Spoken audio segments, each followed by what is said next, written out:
Today on the podcast, we're going to be talking about a major news journal that is shutting down a whole section of their website, shutting down a ton of different jobs because of AI. And this is Gizmodo, whose owner company, Geo is shutting down the entire Spanish language site, and they're doing this in favor of AI translation. So today we are talking about what this looks like. Gizmodo editors, all of them were laid off on August 29th. We're going to be talking about what this means for the industry and why we, really see AI making some big waves and potentially causing a lot more mass layoffs in a lot of industries in the future. So let's dive into it.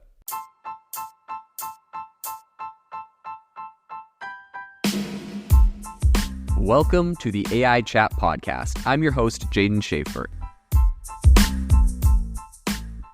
If you are interested in seeing really interesting AI use cases, make sure to follow me over on x.com, formerly Twitter, as I will be sharing some really cool use cases of AI, and I kind of, retweet some of the greatest things I'm seeing in the space every day. So make sure to follow me at Jaden_AI. I'll drop a link to that, but also my handle is in the podcast cover. I would love to have you in the community. Have you ever wanted to start your own podcast? I record and publish podcasts on a platform called Spotify for Podcasters, and I absolutely love it. Essentially, you can upload from your phone or computer, and it distributes to every platform that plays podcasts. They support video podcasts, and you can make money on the platform with ads or even podcast subscriptions, something that has made my life so much easier as a podcaster. So if you're interested, I highly recommend you give it a try. You can download the Spotify for Podcast app or go to spotify.com/podcasters to get started on your podcast today. So the news story here really is that Geo, which is a parent company of Gizmodo, has made a major shift in its editorial strategy, right? So we mentioned they're shutting down the whole language, the Spanish language section of Gizmodo, this Gizmodo en Español, and they are laying off the entire editorial team. So all of those editors are completely gone. It's interesting because I feel like, there's like the Writers Guild that is striking. There's these big writer strikes saying like, hey, we don't want AI to replace us, yada, yada. It's interesting because right now in an economy that is tightening, I really don't see that strategy as being incredibly beneficial. Resisting the AI is, I think, going to be essentially what is, seen as being like a modern day Luddite, especially for writers. And I know it's like hard and they have their craft and they love what they do, but at the end of the day, like the economy is contracting. It may be happening for a while based on what the Fed is planning on doing with rates, which it looks like if they don't want to repeat what they did, what happened in the 70s, that these rate hikes are going to stay a lot longer than we were planning. Initially I was fairly bullish I was like, oh man, these rates are going to start turning around, Q1 of 2024. But I'm not sure if you've looked at this. This is this is actually, I think, relevant. So bear with me on this economic concept because I think this is very relevant to what was going to see mass layoffs from AI. But essentially, right now we're following the exact pattern. You can overlay a chart of our inflation spike that the United States, and I know a lot of other countries around the world, has seen. The Fed started raising rates. We've seen the interest rates curbing and coming down. A lot of people are excited and thinking like, great, inflation's coming down, so we're going to be able to start curbing interest rates soon. This pattern is exactly what happened in the 70s in the United States. Our pattern of the spike and our pattern of the curve is exactly the same. The way that the Fed back then also raised interest rates to curb inflation. Now, the only difference is that we saw about 2 quarters of it flatlining at the bottom. And then in the 70s, they started loosening up the interest rates again.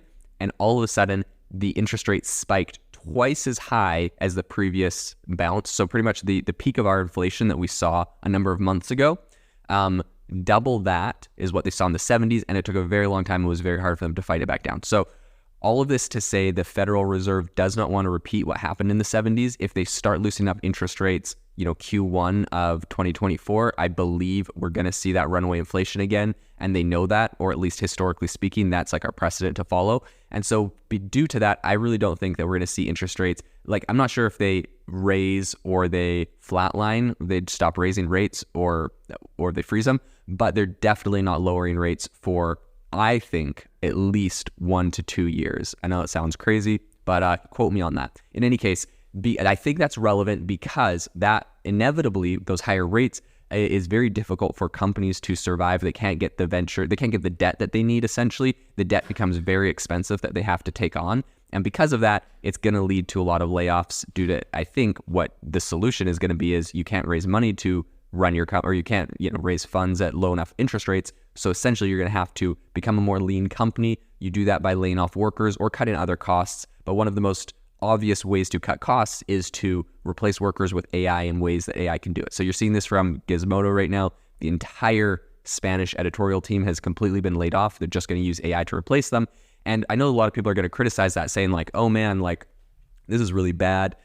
We can't let AI replace humans. But like at the end of the day, if the company's going to go bankrupt or the company's going to lay off their employees and use AI, they're going to lay off their employees, use AI to survive. And maybe that helps them get into a healthy position where they can go and hire back people in the future, right? Like it maybe there's a positive silver lining to this. But at the end of the day, I believe with the quantitative tightening we're seeing in the economy right now, this 100% this is just the beginning, and we're going to see this in a lot of different industries. I've spoken on this a lot, so I won't harp on it too long, but there's a phrase that everyone at this AI conference I recently went to was saying, and that is, you're not going to get replaced by AI, but someone that knows how to use AI, you're going to get replaced by someone that knows how to use AI. And the concept is like, don't worry, AI is not going to replace you.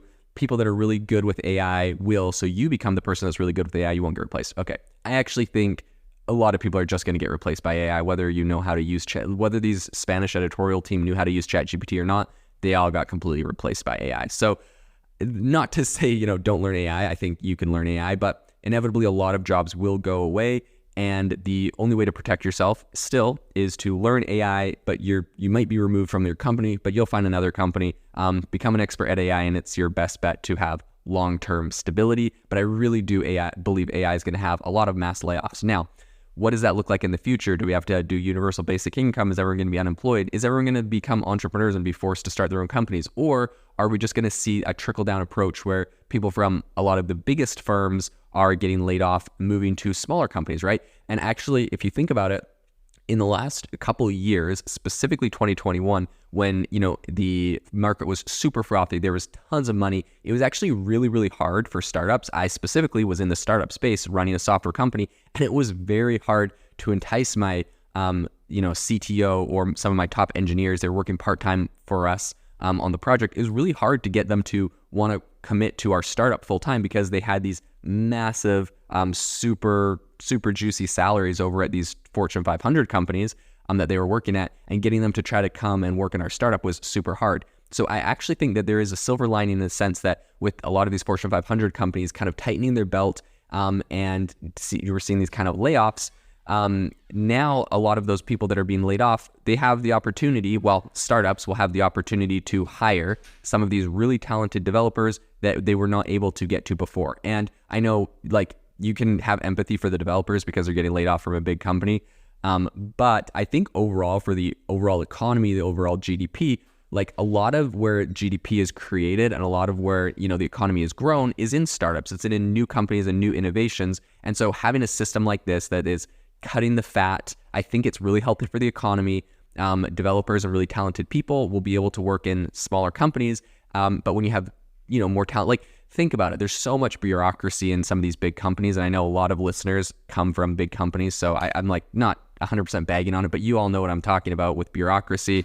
I've worked in these companies before, and sometimes you have a really innovative idea and it just never sees the light of day because bureaucracy and your manager didn't like it and whatever, right? When you're working in a small startup, you have a good idea.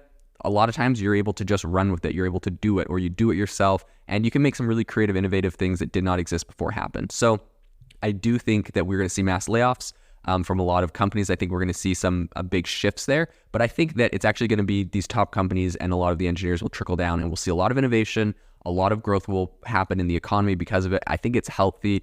It's not fun. Change is never fun. I understand that. I empathize with that, but it's inevitable. And so, yeah, I think this is really interesting. Specifically, we're kind of seeing this with Gizmodo right now, but a lot of companies are going to be going through this. So back to Gizmodo, Matthias S. Xavier, who's a former writer at Gizmodo en Español, he was the one I think that kind of revealed the whole platform had been discontinued. So instead of human-crafted content, the site now offers articles automatically translated from the original version. So they're just taking their, Gizmodo English and they're having that all just translated with AI. I think the problem was, if you just try to use Google Translate, it's not perfect, but I think AI does a really good job of reading the article and actually saying the same thing, but correctly. So a disclaimer on their Spanish site has now been added at the bottom of all articles, warning readers that due to the intricacies of machine translation, there can be slight differences. I think that's interesting. The switch to automated translation hasn't gone without hiccups. There's a bunch of people that, were like on X or Twitter or whatever, and they were like saying that there was some sort of like halfway through an article, it switches mid-read to Spanish, and like I guess they have some hiccups, and they're like, I don't know. It's funny because it would appear that these people are saying, see, like it was a bad idea to do the switch, but it's like just a technical glitch to get it figured out in a day or two. That's not like, I don't know, that's not a big deal. In any case, AZ Alderstone, which is a Spanish website, reported that the Gizmodo in Spanish team was informed about the change via video call. When reached for comment, Gizmodo GO Media didn't respond. And I think what's interesting, this isn't their first attempt to integrate AI into their editorial process. The company began posting AI-generated articles on the main Gizmodo platform as early as July. However, those initial trials contained some factual inaccuracies that a lot of people, again, trumpeted as being like, see, you can't use AI, when in reality, you can. You just have to get someone to fact check it, and it's still a tenth of the cost of getting it 100% written by a human, and it can be just as good, in my opinion. In any case, a lot of different staff members said they were, quote-unquote, blindsided by the decision to publish AI-written content. I don't see how they could be blindsided. Read the writing on the wall. This is the direction that the entire economy and the market is moving. Love it or hate it, it's going to happen. But anyways, a lot of their editors were claiming that they were only informed shortly before the articles went live, and this led to widespread discontent among journalists at GO Media's various outlets. So GMG Union, the union representing these journalists, even urged readers not to engage with AI-generated content. It should be noted that GMG Union is part of the Writers Guild of America, and so is Vox Media's editorial group. In any case, there's a bunch of different ones that are part of this. So the Writers Guild of America that was striking. And also, like, what do you expect? You go on strike and say, we're doing a strike so that no one can use AI to write their content. Okay, well, we need the writers. So if you're all on strike, we're just going to use AI. And once we use it and find out that it's pretty much as good, if you have a human journalist go and fact check and review everything, which you have to do anyways for an article. Like when a journalist writes something, you have to get the editorial board to go and review and fact check it anyways. So it's kind of, I don't know. I don't think they're really helping their case. In any case, the closure of Gizmodo on Espanol marks the end of what was Gawker Media's first international venture.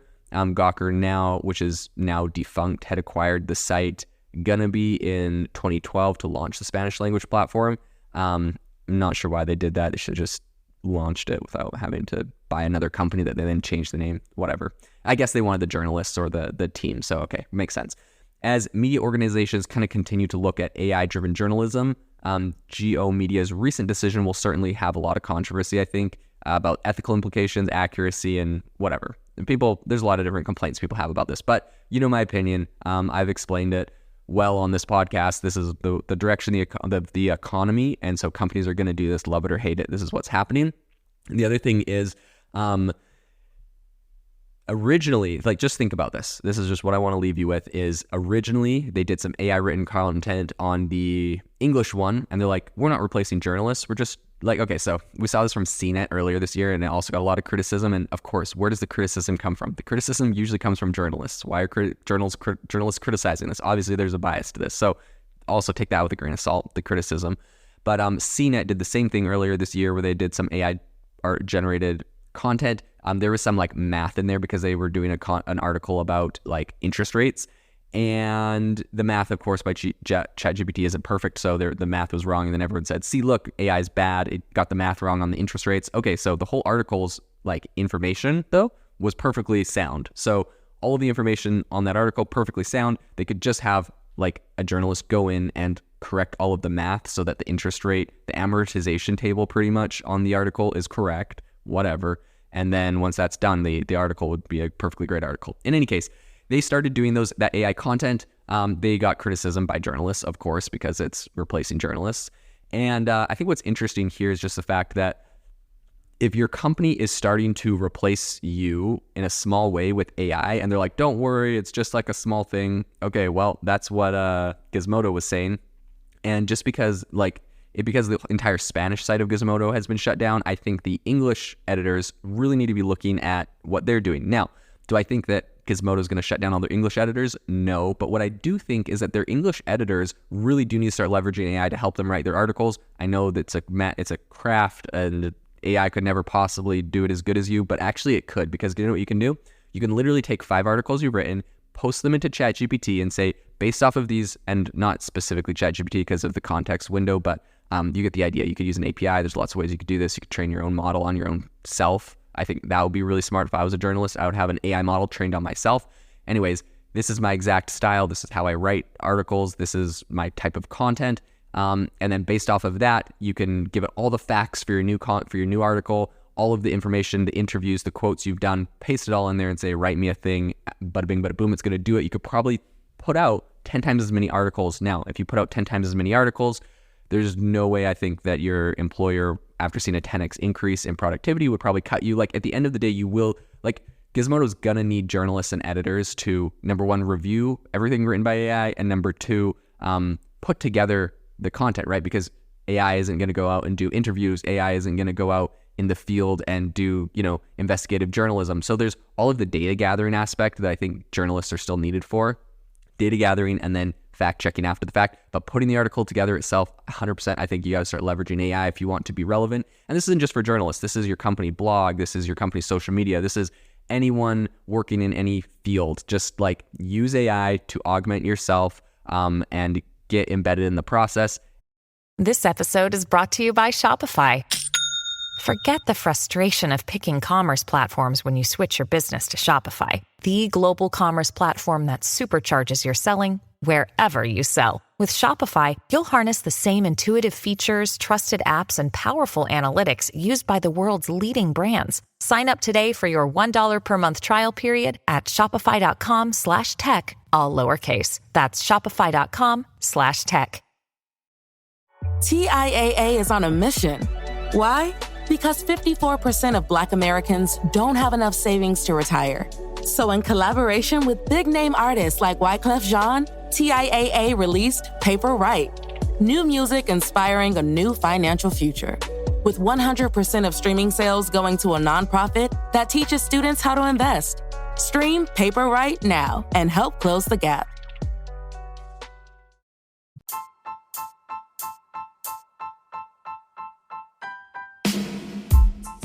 Thank you for listening to the AI Chat Podcast. If you enjoyed the podcast, I'd appreciate it if you rate me wherever you listen to podcasts. And if you're looking for an innovative group of AI enthusiasts, make sure you check out our Discord channel and also our Facebook community. It's obviously a lot more interactive than a podcast, where we can actually share software tools, prompts that we're using in everyday AI. I'll leave a link for those in the description below.